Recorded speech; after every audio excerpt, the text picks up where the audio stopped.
Oh, you just pressed play on This Week with Drunk Astrology. My name is Graham Breitenstein. I'm your astrologer and the creator of Drunk Astrology.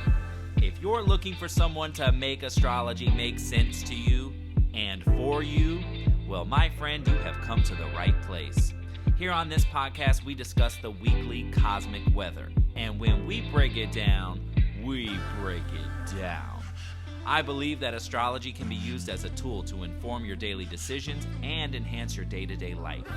So if you're ready to have a hell of a lot of fun with astrology, make some strategic decisions, and to just keep it real, well, that journey starts right now. Happy days, astro lovers, and welcome to the podcast for the week of October 17th through the 23rd, 2022. We are moving and grooving, and this month is going by so fast. The end of the year, it came really fast, and now we're over halfway through October already. So, why is that, you say? We are well into eclipse season, and the eclipses are really real right now.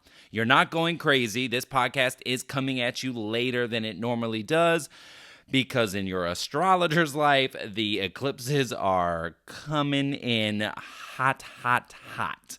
I've got a friend who's had emergency surgery. I've got another friend who's had some real crazy events with her family. There are traumas being unearthed. There are revelations coming to the surface that are woe-worthy. And there's even some sexy secrets that have been coming out around me. So it's been very wild. And yesterday I did have to go to the hospital to visit my friend who just ended up in the ER in emergency surgery, and I needed to be by her side. So when I would normally have recorded the podcast, your astrologer was visiting a friend in the hospital. So forgive the delay in getting your weekly weather out to you, but it comes at good reason and in a reason that is very poignant to the time that we're in. This is very much eclipse energy. The energy's ramping up. Yesterday, I was even just like feeling like, oh my gosh, I'm getting overwhelmed. I feel anxious, like I've got too much because I also had an event yesterday. That's that feeling that eclipses can bring. It's too much, too soon, too fast. And all I needed and all it took to get me back down was a nice conversation with my partner who just kind of reminded me of like, hey, be present, be right here, be right now, and everything's going to be fine. And it was. And it was just like, oh my gosh, like, here's eclipses, like right here. We're living the moment of this like urgent feeling of like, oh my God, I got to do this, I got to do that, I got to do this. And it can bring on all those types of feelings of overwhelm and anxiety, nerve-wracking. You know, it's fast-paced. But all you need to do is just kind of talk yourself back from that sense of urgency, because it typically is a false sense of urgency. So I'm gonna tell you what I've been saying, that this is a time that's way too cosmically volatile. So take your spiritual sabbatical. Don't do any like intentional manifesting right now. It's just, whatever you put out there has this quality of like craziness. And that's not what you want. This is the time to step back, do less, receive more, with coming from a space of I have faith that everything I have put in up until this point is going to work for me. Nothing's going to happen to me. And as long as you have that mindset, eclipses, not that things don't happen. Look, I mean, they're happening all around me. But it's not that they don't happen. But it's just that you give yourself perspective, time, and space to manage what is all going on. And I will say, for your astrologer, eclipses are coming in hot in ways that are expansive, that are growing, that are just bringing like potential to a whole nother level in terms of this business growing into like the next phase of it. So, eclipses ain't all bad. I don't want to put that out there. Some people get married, some people get pregnant, some people get engaged. Some people get promoted, some people, decide, screw the man and I'm going to go start my own business. There are revelations happening. These are turning points. That's really what eclipses are. These turning points, these life pivots that you go, oh my God. Future you will be looking back to this point going, oh my God, that is when fill in the blank happened.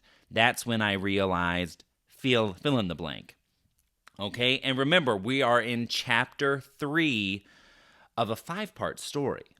Okay, so I'm going to be doing an eclipse webinar that I'm going to send to all my newsletter subscribers, everyone that's on the Cosmic News Train. So if you're listening to this and you're not on the news train, make sure you click the link in the show description, the show notes. Depends on if you're on YouTube or on a podcast app, but both things have the link to get on the news train. I'm going to send just a nice comprehensive report just about the eclipses, so you get a little bit more frame of reference of where you're at right now in terms of this 5-part story. And depending on how old you are, you've already gone through this before.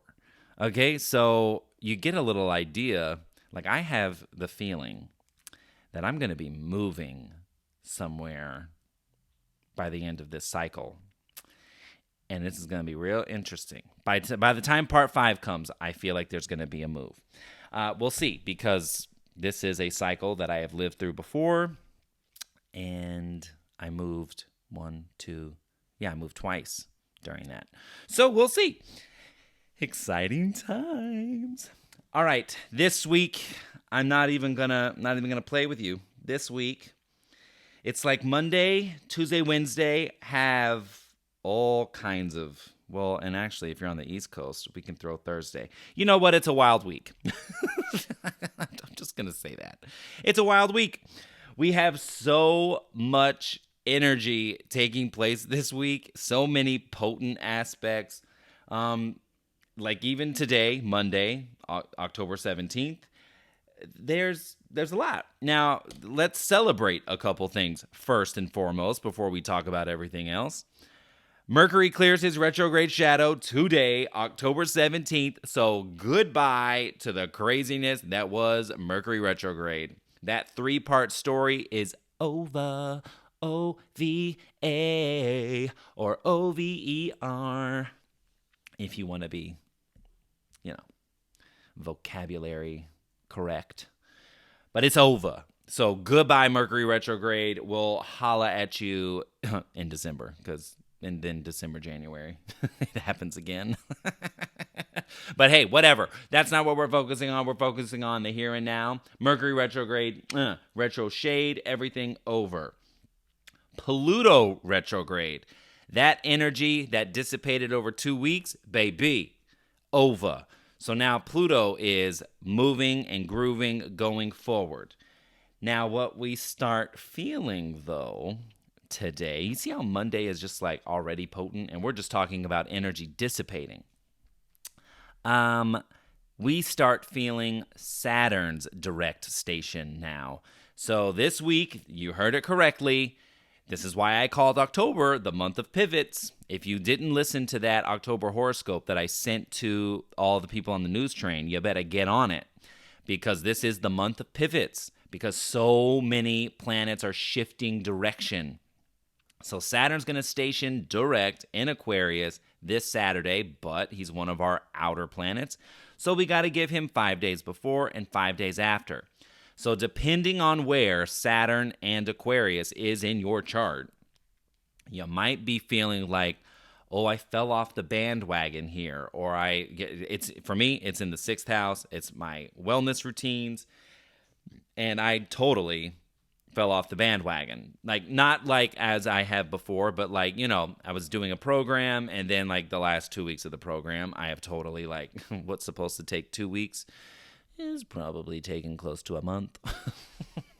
But I'm going to finish this week. I actually feel this Saturn energy like, oh, no. Like, I'm going to I only have 2 more workouts left. I've got a new program in the back of my mind, like, oh, that's the one I think I want to try next. But I definitely, the last 2 weeks, they've been crazy. And I fell off that last part of the program. So anyway, depending on what house, what planets are there, who he's all talking to in Aquarius in your chart, that's where you can feel like you got a little off track. And now this week is likely more of like this like standstill. You can start to feel the energy pull away. But after Saturday, then it's like, okay, then the 5 days that follow, now Saturn is like, he's already stationed and he's like slowly inching forward. But this week he's at a standstill. And there's other planetary aspects on today, Monday the 17th too. So we're, today is just, I'm telling you, this week, it's really like Monday, Wednesday, Thursday, and then Saturday, Sunday. But then we have the Sun and Venus are traveling they're like neck and neck, and they actually meet for their Sun-Venus conjunction this Saturday as well. So they kiss, they start a whole new 10-month cycle, 10 to 12 months. Every 10 to 12 months, the Sun and Venus get together, they connect. They last did this in January of 2022. And she shifts. She's been a morning star since January this year. And when she's a morning star, she's got this new moon vibe. And she's more, she's manifesting, she's creating, she's building, because that kiss happened in Capricorn. So she's been building and she's been working and collaborating and creating relationships that'll help build the solid structure within a relationship. Professional, romantic, just all across the board. Well, now she goes more into her natural state of being this week, and she kickstarts a 10-month cycle as an evening star. This is called a Venus Hesperus. And now she's got a full moon vibe.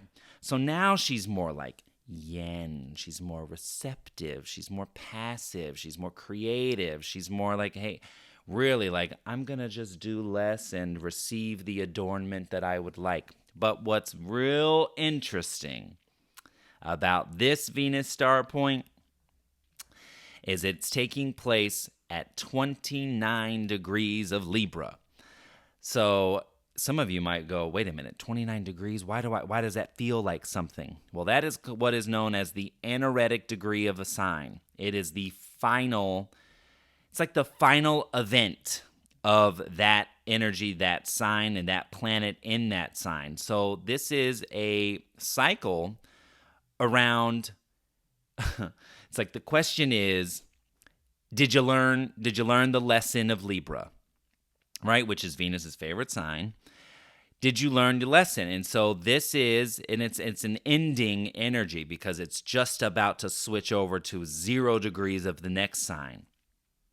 And so with this Sun-Venus conjunction this go-round for the next 10 months, it's around ending relationships or shifting the dynamics. It is the end of an era of how you showed up in relationships or how people around you showed up for you. And it's a question. It's like a Sun-Venus interview with you as you move forward over the next 10 months after this star point forms. And it's like you're being interviewed over 10 months saying like, well, is this like how you showed up in relationships before? Because if it is, maybe you need to consider ending this way of showing up and trying something else. Or, well, this is how so-and-so from your past showed up, and that didn't work out, and that really drove you crazy, and that really, made you feel like, fill in the blank. And again, Sun-Venus interview going, okay, well, if I'm in this like full moon vibe, which is reaping rewards after doing the work, right? Full moons can totally be a time of rewards, but it comes with that little caveat of deep personal work is necessary. So we have this really powerful 10-month period with Venus being this evening star and at 29 degrees of Libra. And if you're like a astro nerd like me, this particular type of form or connection between the two of them, this is a superior conjunction.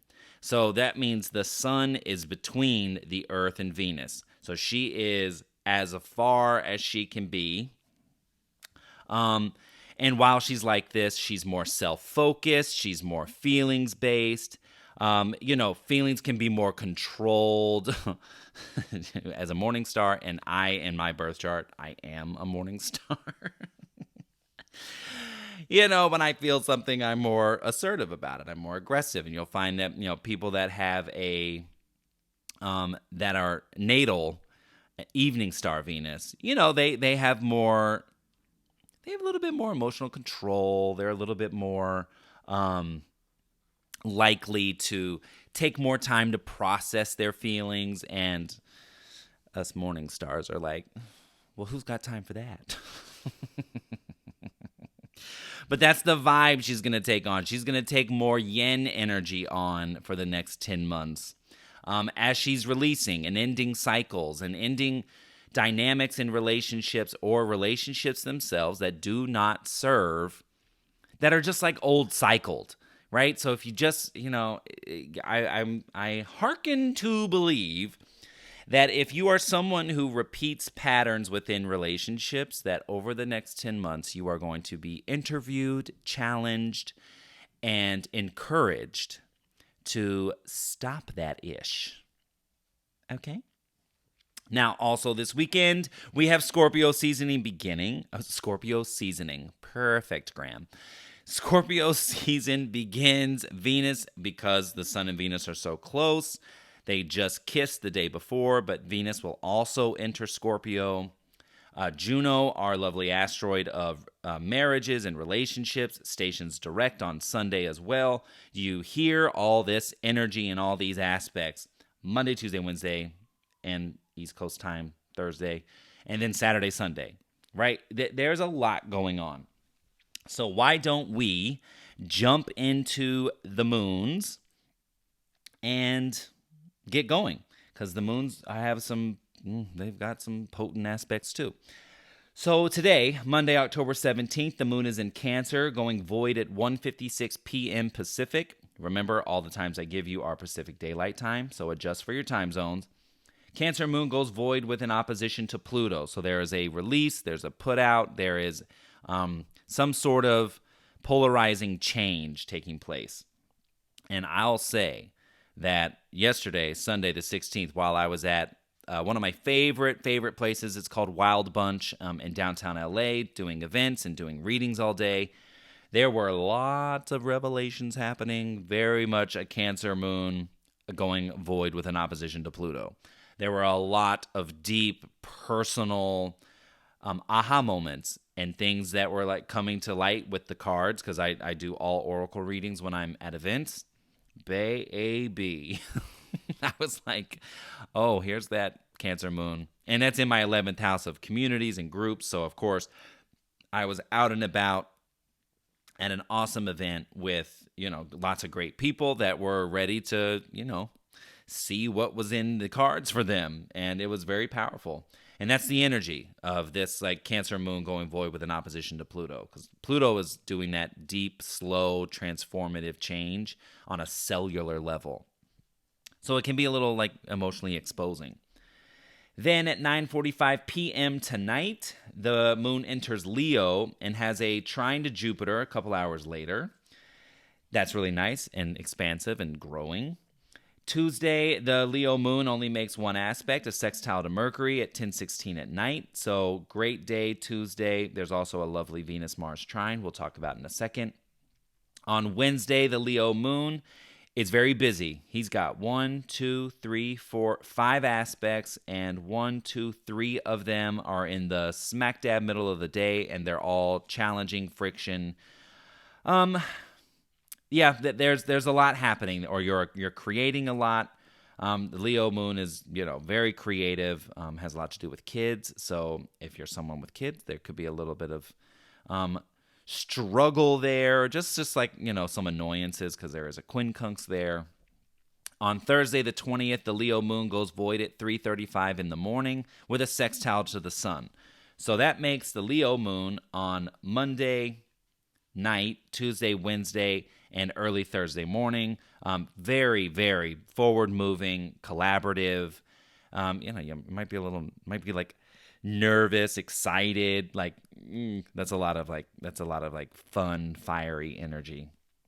Then on Thursday the 20th, the moon enters Virgo at 9:25 in the morning.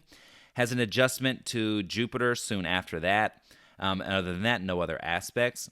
Friday the 21st, the Virgo moon. So Virgo moons are always getting things done. There's always like lots to do. Your health, your wellness.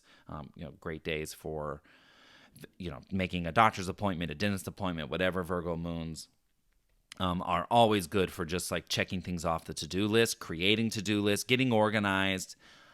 They light me up like a Christmas tree. I know that's for sure. But that Virgo moon on Friday has two adjusting energies. So, you could just have to kind of bob and weave, and maybe some unexpected things that, you didn't expect to have to check off. But that's for Friday. Then Saturday, the Virgo moon goes void at, where are you? I wrote it so funny this day. Oh, at 11:17 in the morning with a trine to Pluto. So that's just super collaborative, super juicy, getting a lot done, very positive, a lot of positive energy with that, with the Leo and the Virgo moon. That's really nice. Then on Saturday at 6:24 p.m., the moon enters Libra,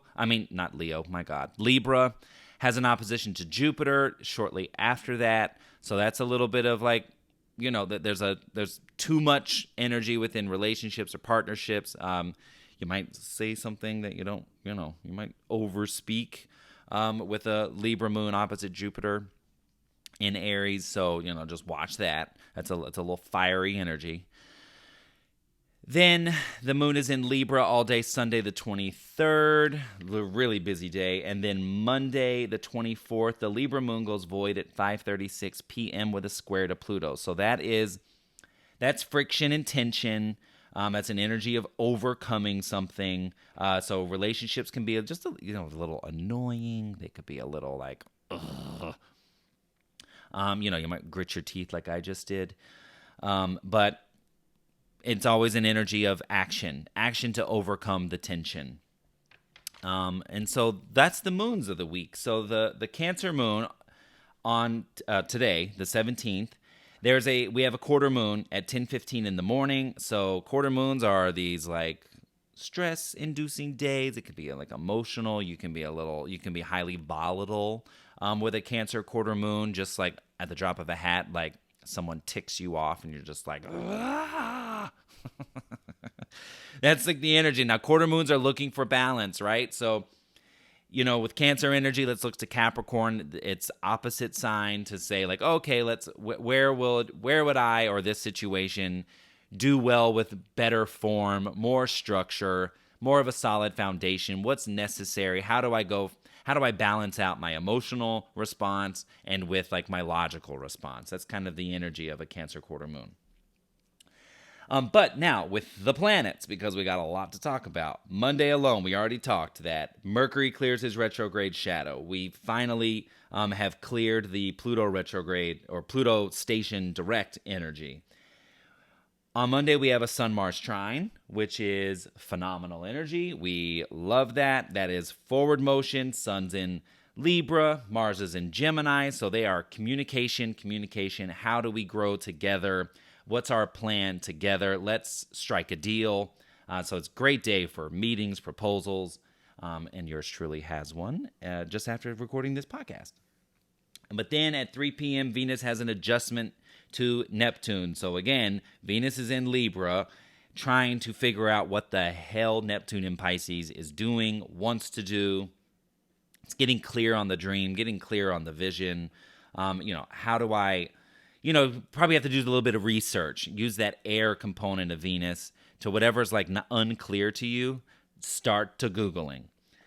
On Tuesday, Venus has a little kiss with Mars, the little cosmic what do we want to call them? Co-pilots. The Venus and Mars, the feminine, the masculine, they're getting together and they're having this kiss in air energy. So again, this is a great day. Whether you're single or whether you are coupled up, Tuesday's a great day to kind of hype your person along, or like send a little love note, send a little text, send a little message. Surprise them with kind of like out of the blue praise. All that air energy, like it's just like really great to just hone in on your relationships and go like, hey, I'm really impressed by all that you do. I really think that you are the cat's meow. I really think, I just want you to know how much I appreciate your love, your friendship, your love, whatever. Fill in the blank. But Tuesday is a great day when Venus and Mars kiss in air to just like say all the things. And it's also a great day for strategy too, from a work standpoint. If you have any kind of like proposal, agreement, or anything, the nodes are not direct this week. They will be again next week, but it's still, with the planets kissing like this is still Monday and Tuesday. Sun Mars trine, Venus Mars trine, great days for strategy and financial agreements. Then on Wednesday, baby, here we go. Sun has a square to Pluto, so that energy right there can be, somebody testing on your nerves, or you testing on someone's nerves. But, square to Pluto can unearth tales from the crypt, or things that, have been brewing beneath the surface for a while, and now they're coming up. Now, with the Sun and Venus traveling so close together, Venus also has a square to Pluto at 11:03 p.m. on Wednesday. So if you're on the East Coast or anywhere else, that's going to move over to Thursday. So Wednesday, Thursday have this like watch out for over emotionality. Watch out for someone, you or someone else saying things that are or being around you. It doesn't have to be happening to you, but around you.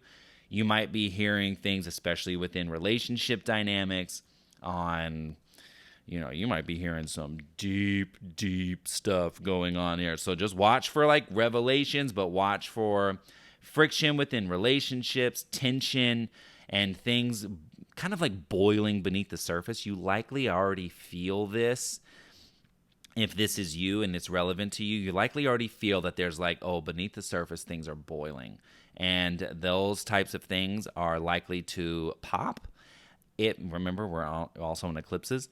But also, I will say, if you suspect foul play from any kind of relationship, you will likely hear about it in some way, shape, or form. Or if you are someone that is doing something dirty, if you are cheating, if you are doing any kind of things that, beneath the sheets or in dark lights or whatever, likely this is the type of energy where you get caught. And that's all I'm going to say about that. Also on Wednesday, as if we needed any more energy on Wednesday, but now you're starting to hear why I said this week is what it is. We have Mercury coming into his opposition to Chiron. So you will remember that last weekend, so starting on the 7th of October and through the 10th, we had the Sun, we had Venus opposite Chiron, we had the full moon conjunct Chiron.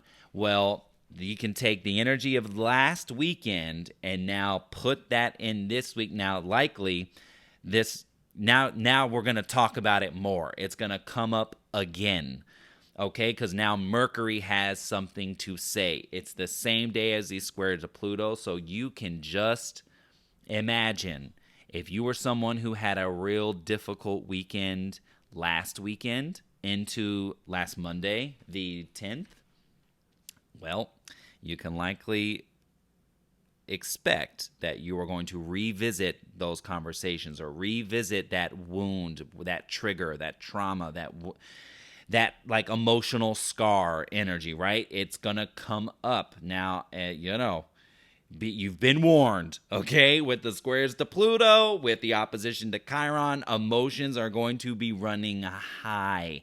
So you've been warned. And remember, oppositions are clarifying moments. And they send you on a path, right? You go, oh, I'm already like, oh, snap. I think I might have an idea of how this is going to show up for me. But we'll see. We'll see. Remain optimistic, baby. It doesn't have to be you. It can be around you. But let's pay attention. We got our eyes on that Wednesday, Thursday. Now let's jump to the weekend. Mercury adjusts to Uranus on Saturday, so you might have just, some kind of like unexpected, like, oop, I didn't know I was going to have to do this, but now I do. The Venus star point, aka the Sun-Venus conjunction, takes place at 2:17 p.m., a whole new cycle for relationships. Brand new energy, this evening star, full moon vibe when it comes to Venus and her love connections and her relationships over the next 10 months. Mercury has a trine to Saturn. We love that. Great foundational, meeting with authorities and saying like, okay, this is our plan. Let's get this solid plan in place. Saturn stations direct at 9:07 p.m. Finally, right, we get on the other side of that. There's another energy of pivots. Sunday, the 23rd, Venus enters Scorpio just after midnight. Scorpio season begins with the sun entering at 3:36 in the morning. Venus has an adjustment to Jupiter on Sunday, which, of course, because they're so close, the sun also has an adjustment to Jupiter, so that's an overdoing. Pare it back, prioritize on Sunday. We have Juno stationing direct, our asteroid of marriages and relationships, and she's at 7 degrees of Pisces. Okay, so that's the week, folks. It's a potent one indeed. And remember that we have eclipses that are just the umbrella to all of this. So turning points running galore, okay? Give yourself time, give yourself space, give yourself energy. Really, while we're in this last week of Libra season, create and strike balance with yourself. As much as you're doing outside of yourself, make sure you're also coming back and doing the same amount of work inside yourself. Okay? I hope you have a great week. I will see you on social media. Get on the Cosmic News Train if you're not already there.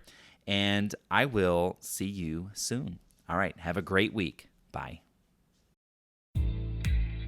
This is Graham Breitenstein, and you've been listening to This Week with Drunk Astrology.